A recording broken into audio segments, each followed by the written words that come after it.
back. WNST, Towson, Baltimore, and Baltimore Positive. This is the Maryland Crab Cake Tour, even though we're eating nachos. We're at Nacho Mama's. We are in Towson, having fun, celebrating Towson, celebrating a very, very hot platter of nachos, I would say, right out of the broiler. It's okay if it throws my back out. Dr. Steve is here. Dude, I don't have you on the show enough. So when I dream up this Maryland Crab Cake Tour thing, and by the way, my legs are cramping up as we speak, this was really about sort of kinship, friendship. I've never had the crab cake here, and when I thought, we're going to go to Towson, and I'm glad you could make it today. You don't have like a rugby match or whatever it is you do tomorrow, when you're not adjusting me and fixing me and getting me upright. Tomorrow, All it's right. 3 days a week, whether I need it or not. Rugby. Yep. Listen, I've done 5 rugby segments in 30 years of radio. You've been my friend and sponsor since 1998. We met in 1998. Yep. I think you called me the week the radio station opened in August of 98 and Yep. said, hey, dude, I hear you like chiropractors. I'm right down the street if you ever need something. I'm like, I'm opening a radio station. My back hurts. I'll be right over. I think I came over an hour later. And, yeah. Well, Steve came by first and warned me. Oh, okay. Fair enough. That the tornado was coming through. Yes. Yeah, it was pretty funny because I did. I called and I said, listen, I've listened to you for a little bit. I said, I know you're crazy. I said, you're kind of on the edge of society, bro. Like, you're doing some stuff that other people aren't doing. I said, and chiropractic's got a little bit of that reputation as well. I do remember you saying that. And that's why I wanted us to get together, because I thought we could make beautiful music together. And here we are 23 years later. Hey, I'll drink to that. By the way, I have officially started drinking. And this is an homage to my friend Julio Bermeo. Allison is here, and we're not having her on until her second drink, okay? Oh, my God. Allison is the better half of the Elliott Chiropractic Life Center. We all know that. I didn't order the Brussels sprouts, but they just came. You ordered those? Can I hold those up for the camera? Let me see what. Or is it too hot? Is it hot? Is it spicy? Look at these. Look good. Wow. Yeah. I'm eating my greens, Mom. Steve's mom. See, I know your mom, and you knew my mom. Yeah, I just had lunch with my mom. How's your mom? She's good. That's what I do on Friday afternoons now. I go to my mom's house, and we discuss. Have meatloaf? Sometimes. Okay, all right. Most of the time it's. How old's your mom now? What's that? How old? She's 39. Is she healthy? Yes. Good. That's all I need to know. I just haven't seen her in a while, man. I love your mom. Yeah, listen, my mom's an inveterate Facebook poster. Whenever you and your wife put something on Facebook, my mom is answering. I love it. Even if it's love you, Mildred. Even if it's not intended for her, she's chiming in. Right on. Well, you've been my sponsor, my friend, all these years, and I never have you on. And you love football, and you love sports, and you love beer, and you love traveling, and you love philosophy. Yeah. I mean, you're sort of like, I built Baltimore Positive. When Moeller goes away at the end of the year because he wants to go into semi-retirement again, I should make you my, like one of my buddies that comes out and does this every day. One of your sidekicks? Well, I mean, because you said I was living on the edge of society in 1998. What would that make me now? I mean, I'm seriously, what have I become? What have you created by being a sponsor of mine? Oh, my gosh. Well, look, you're not center of society. Let's put it that way. Really? Not yet. I told Moeller I was electable. You don't agree with that? Well, that doesn't mean you're center of society, Ness. I mean, that's a good point. Right? All right. Nowadays, center of society never gets elected. All right. Johnny O thinks I'm not electable, but that's okay. He's electable. Maybe he thought you said delectable. These nachos are delectable, I'll tell you that. Maryland Crab Cake Tour is sponsored by our friends at the Maryland Lottery. I'm having a margarita. Steve Elliott is here from the LA Chiropractic Life, and we're going to have a crab cake later. I came in here so hungry, and the bartender says, get these beef nachos, delicious. So I'm into that. Yeah. So what is I don't never ask you this. Give me your whole story about, like, why your Chiropractic Life Center is where it is and all that. Did you ever have another location? You always been on Joppa Road? No. Well, long story short, I don't know the story. So what year did I open? 89. In 89. I opened in 89. Well, you went to school in Atlanta, but you're like totally like Northeast Baltimore I grew up Missoula Road. Where'd right you go there. to high school? I don't even know. Loch Raven High School. I've never asked you that. Yeah. Wow. Loch Raven High School, Essex Community College, Life Chiropractic College. So Life's in Marietta, Georgia. You opened in 89. I opened in 89, and I rented a building in Perry Hall. It was right on Bel Air Road. It was a perfect spot. Bel Air and what? Bel Air and crap, I can't think Perry of the name Hall of. or No, it was Perry Hall. It was just. okay, What's that? Yeah, not like Parkville. Okay, Chapel Road. No. little past that, just past that, right at no, like, right by Your comrades. Yes, Near Comrades. Near Okay. Comrades. All right, fair enough. and at that point, the county had changed some zoning, and suddenly my wish to open that business wouldn't go through. Okay. So I'm driving down Joppa Road, and I drive past a beauty salon that has a for rent sign out front. So you didn't have a realtor? Nope. You just plopped down. I 1989. made a phone call, talked to a guy named Tony Myers-Wicki. Tony Myers-Wicki, great guy. He owned that property and some others. And so Tony became my first landlord. He rented to me for about Wasn't there 8 like a years. big golf thing next to you? Yeah, that It was was always a giant golf club. right. That was the Nemecks. Diz Nemec and Mrs. Nemec ran that place.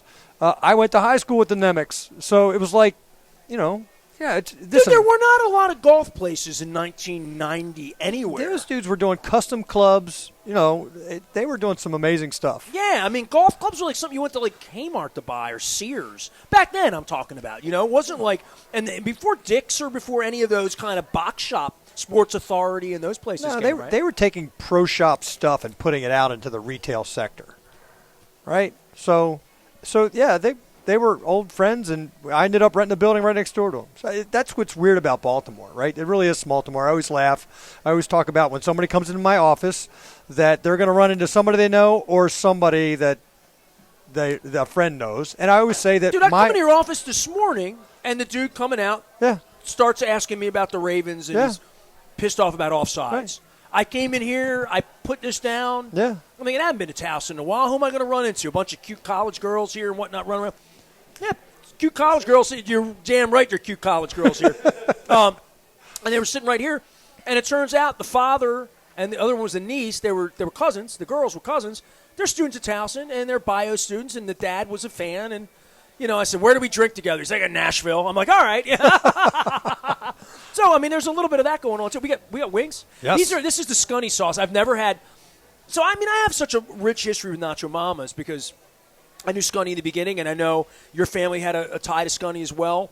And I started eating in his place very early on. Like, my relationship with Amici's, Looney's, probably goes to 1995 and 6 and 7. Like, before, on the wall here, there's a huge Colts sign.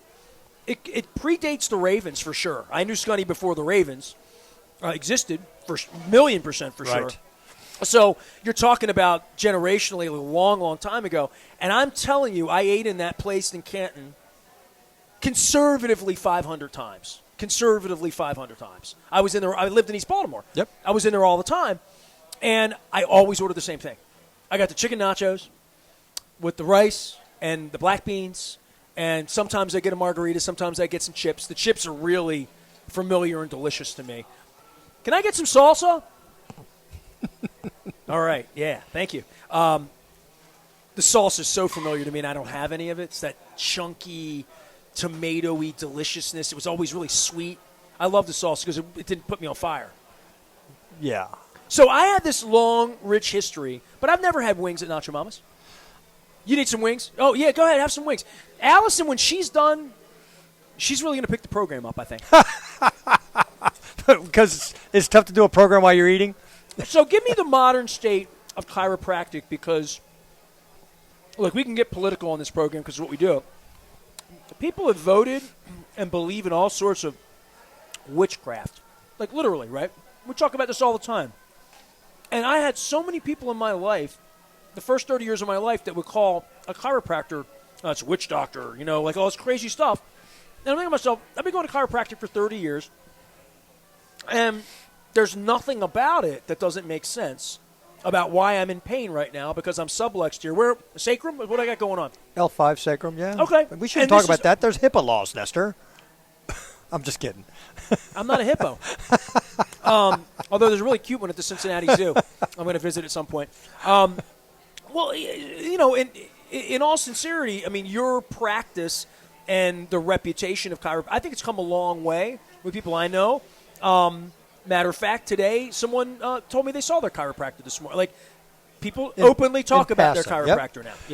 You know, Well, so everybody's had a backache. I'll start with that. everybody has a spine, so everybody needs a chiropractor as far as I'm concerned, because that's what we deal with. So, our thought process is that your nervous system runs through your spine holds you up. If there's an issue in that space, You know it. there's going to be a problem eventually if we don't take care of it. So that's what we do. We evaluate the human spine for interference and position of vertebra and help to straighten that stuff out. Why was that such a foreign concept to some people? I mean, is it based in Eastern philosophy? Because I remember growing up in Dundalk, if anything was Eastern or holistic, if it didn't come in a pill at the pharmacy, right? How could it possibly be effective? And now we have like vaccines. We're arguing against science. Right. Nobody seemed to argue. They used to argue against your science or holistic science or Eastern, those sciences they didn't understand. So Not that they understand the vaccine, by the way. I would state that there's always business pressures. There's always philosophical differences in all of the things we partake in.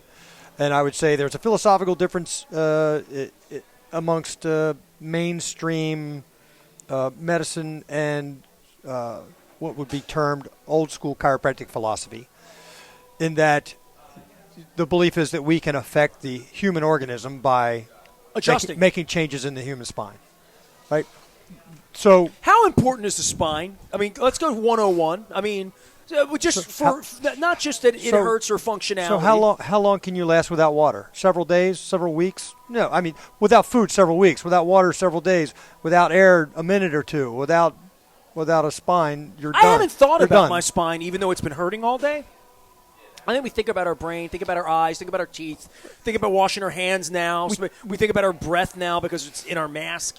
Like things that we think about in our body. Our toe hurts, Right. or, whatever. We think about our somatic nature, our physical nature. We don't think about the communication that takes place in that space. We don't think about the thing that runs it all. The nerves. Correct. We think about the expression of it. So what is it doing on the outside? How is it affecting me and my daily life to get from point A to point B? And Dude, today's the day for me. I'm in pain. You've seen me the last couple of days. Yep. I was carrying a roller bag through an airport, 4.5 miles on a subway. Yeah. And I tweaked myself, right? Yeah. And I remember one of the first times I really ever came and it was really hurt with you. I pulled I had 4 drawers, giant, file cabinet drawers, and I did the old pull out, and you have to unlatch and move. Yep. And that was, I was a mess. People come in and see you. How much do they really You've done such an amazing job of educating me, right? And I've educated myself. My son's been a patient, my wife, my Forever. friends, my Yep. family, right? All of us have become educated about it to some degree without really understanding what a spine is or how it really works. But we know when we're infirm. I know when I'm out of line. I can feel things, especially in my neck and my shoulders. But when someone comes in for the first time and they're 53 years old and they may or may not have gone to Essex Community College for some background in physiology, maybe didn't make it out of science in 10th grade, right? Right. We're certainly not telling you the periodic table of elements or anything, but they're just a regular person. They come in and they've hurt themselves by doing something stupid like that. The synapse, great word there, between what you're doing to them and what they understand in the beginning, I would feel like so much of what you have to do from the very beginning is not just I'm the witch doctor, I'm the chiropractor, believe in me, explaining to them how it really works because they're paying you and they want to know, right? Yep.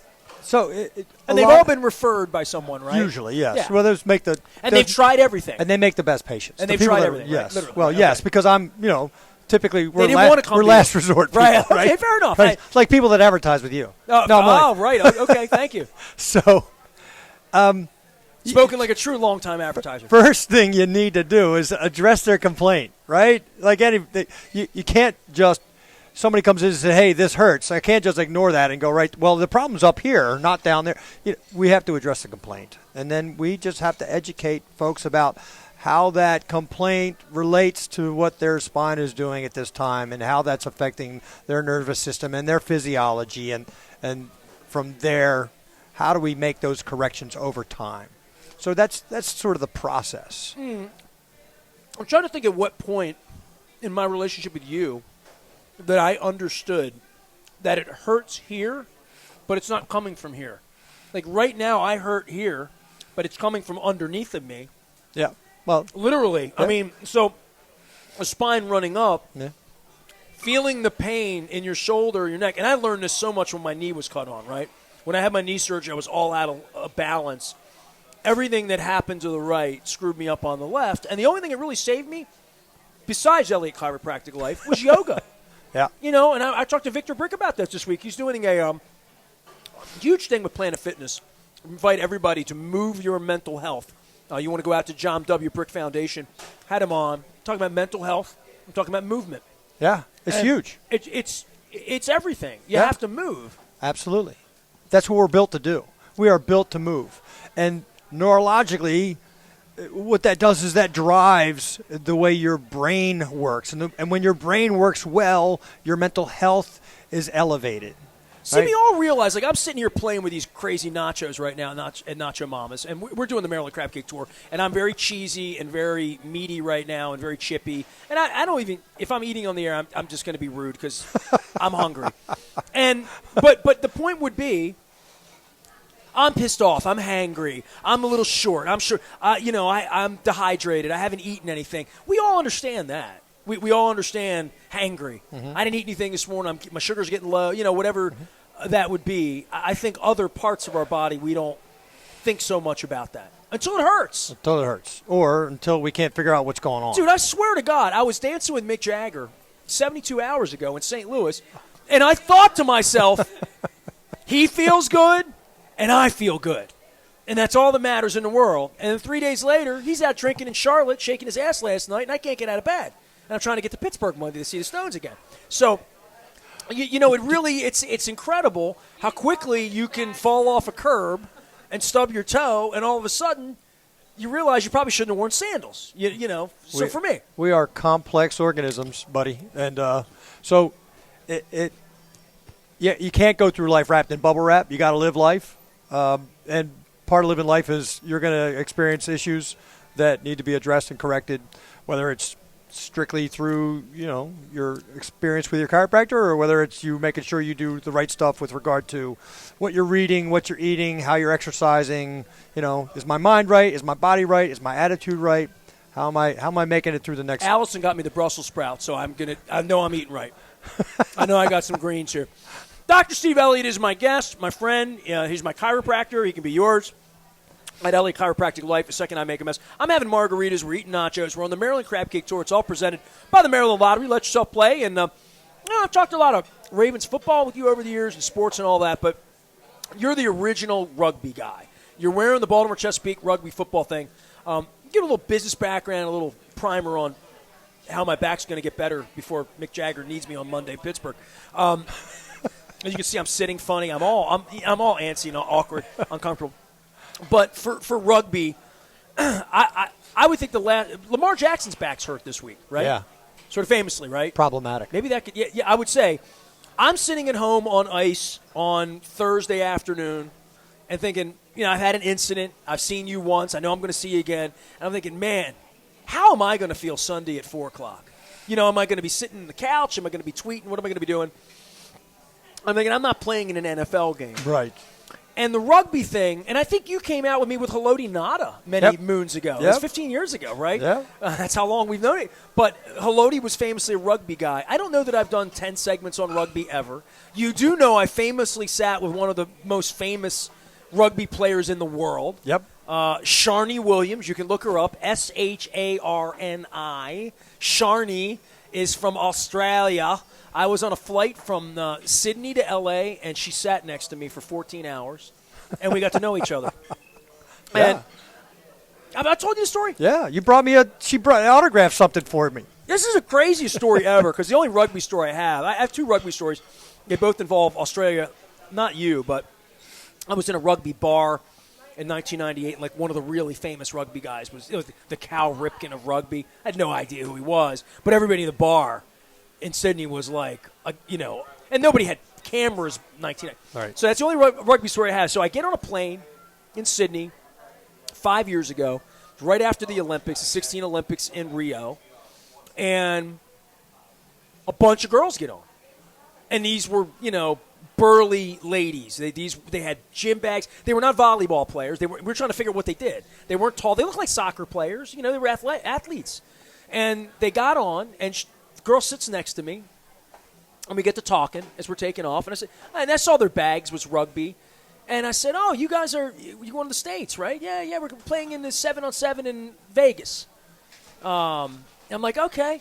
So we get to talking or whatever, and I'm like, you were in the Olympics. She's like, yeah, we won the gold. I'm like, yeah, I'm flying with the gold medal rugby team. We got bumped onto a Qantas flight, okay? So we're on Qantas, wide, 12 seats, giant plane, right? And all the rugby girls are sitting with us in the back of, the coach, in the middle area. And there was a 3-seater. So Jen, me, and this gal, Sharni. And, the seats on those big planes are all buckety and cozy with the little hood wraps and whatnot. They give you blankets. And it's like the Seinfeld episode, more of everything, So we sit there. We're on a 14-and-a-half-hour flight. So I got a lot of time to talk to this young lady, and my wife dozes off. So I start to, really talk to her. She's an auto mechanic from right near the outback in the bush. And she starts – I didn't realize if she was the captain, or I asked I'm forward. She told me when she played or whatever. And I said, I don't know rugby. I know football. And we just get to talking. 3 hours into the plane, we were getting to know. We were having a drink and we're talking. My wife's asleep. She's drooling out like a light. And I say to Sharni, she gives me her name, and told me her name. She said, "Yeah, we won the gold." I didn't ask her anything. So Sharni's on her laptop doing her thing, and I pulled a Qantas magazine out. And I'm fingering through it, just reading it. And I come to page 28, and there she is in the Qantas magazine with a 2-page section on her whole life story. Right. And her outspokenness about lesbianism and her outspokenness about being in Rio and all of this stuff. And now I'm reading about her as she's sitting next to me, and I elbowed her because you can elbow an Australian woman, a rugby player. And I pointed, and I'm like, "What's this?" She's like, "Oh, I don't brag on that, So then she falls asleep. 8 hours in, my wife wakes up. I elbow Jen, and I said, "Turn to page 27 of Qantas magazine." Jen looks over at her and looks at the magazine and says, "Well, this is no way that could be possible. That this girl could sit next to you on a plane with 500 people." It would be like sitting next to Megan Rapinoe, right? In other words, the most I sat next to Mia Hamm once. Right, the most famous soccer player in the women's game in America. That's the most famous. You don't know anything about soccer. That's what I mean. Right. If you didn't know anything about soccer, you're sitting next to Megan Rapinoe. So here you are sitting next to Sharni Williams from a rugby-mad country like Australia, and she's a big shot there. Now, there's some issues about the discrepancy between the men's game and the women's game as far as compensation and all those things, like the rest of the world. Right. So I think they're working really hard in Australia to make sure that that's an even playing field. So when this young woman is in a 2-page spread in Qantas magazine, that's a pretty big deal. It was a huge deal, right? And I was just kind of blown away. And rugby is around the world. Obviously, you talk about New Zealand, and I remember you showing me Hakas, and when teams come over, the All Blacks come over and play. Chicago, they sell 90,000 tickets. There is a real thing for rugby. You've had it from the beginning. You've been a rugby fan your whole life, right? Actually, I was a lacrosse player and football player in high school. I'm going to eat wings. Then I went to Essex Community College for 2 years and played lacrosse there. And I finished up my lacrosse. I guess I was 19 years old, and I was working at, you remember the old Towson Nautilus? Remember the old Nautilus gyms that became Merit, right? They had the racquetball, right? So I was working there as a trainer, and a couple of guys come through that are clients and members, and this one guy looks at me, my buddy Nick Seropoulos, who happens to be good friends with Rasig. That's how I met That's Rasig. Greek, Nick? Yeah, Nick the Greek. He brought us donuts every day the first 10 years of the radio station. Exactly. So Nick looks at me one day and says, dude, what are you doing athletic right now? You playing any sports, doing anything? I said, no, I'm not doing anything. He said, come play rugby. I'm like, rugby? That's Nick crazy. The Greek recruited you? He's the guy. He's my man. God bless the Greek people, man. I love them. All of them. So the next thing you know, I go to a rugby practice. I go and try rugby out. I practiced one time, and then on Saturday I'm playing in a rugby game, and I fell in love with it right then and there. What year was this? This was 1979. Well, way before you were a chiropractor. Yep. Yeah. There's something really weird about you. You talk about me being like independently weird, and we become friends over years. It's really weird about a chiropractor doing rugby. There's a You story. know what I mean? Like, yeah, I mean, I was gonna say, dude, like that. There's a story. I mean, it's like being the guy that breaks somebody's teeth and then fixing them, right? The Sort of like that. dentist boxers, you're saying? Right, exactly. Dentist boxer, right. You come in, you see the dentist, he's got no teeth, and he smiles, and you're like, hey, all right. Right. So here's the chiropractic / rugby story. I want to hear this. Right? My school in Atlanta, Georgia, Life Chiropractic College, which is now Life University, was founded by a man named Dr. Sid Williams. Dr. Sid Williams went to Palmer College of Chiropractic in Davenport, Iowa. That's the fountainhead, the founding school for chiropractic in the U.S. The original witch doctors. The original group, right? Founded by D.D. Palmer in 1895. So, imagine what they were trying to sell. Yeah, way back then, right? Science. They did a great job, right? We're all Because it here. spread from there. It's right. Yeah. So that school, Palmer College, had foreign students. And these foreign students, typically males, that also happened to play rugby, and they needed a way to make the school affordable. So they pitched the school back in the 1960s or early 70s. If you will give us scholarship, we will form a rugby team, and we will tour and spread the word of chiropractic amongst rugby players in the U.S. And So there's an underground chiropractic rugby connection, There's a that I don't connection. even know about. Yeah, You're not the only one. No. There's tons of them. And so Why is that incongruent? what's incongruent about it? Physical fitness and sport? I don't know, man. Rugby's rough, dog. I mean, I just, I don't. Life is rough. Life is rough. Just buckle down. Let's go. And how are we going to fix that up so you can play next week? What's the worst injury you ever had playing rugby? I mean, because you play a lot of it, and I respect you. But I mean, you broken a leg, femur, anything crazy? I mean, literally. Nothing too nutty. I've broken my nose a couple times. I've split my face open several times. Those are just incidental. That's the nature of contact sports, right? But it was funny because early on in my chiropractic career, I was still playing rugby, and I smashed my face up really good. And I had stitches coming down my nose and wrapped up into here, and I had a chunk taken out here that they had to stitch back together. And it was I looked pretty bad. Not to mention the black and blue that comes from that. Was there a moment where you thought your rugby career was over, or no? Never. Okay. I never ever thought my Second. rugby career was over. The thing is that my wife decided that she said, look, nobody's going to come to a chiropractor that looks like Frankenstein. She's like, you need to back off. So I stopped playing rugby for 6 or 7 minutes. Coaching career. So I backed off a little bit. I still played, just not as frequently because I had to put more time into the practice. By then I was having a family, still building a practice. But I was still playing. I played first-level rugby until I was 39. I was way over the hill. I shouldn't have been playing at that age. Ask these guys that are athletes. And What's they get first to level? What's that mean? I don't. You know what that means?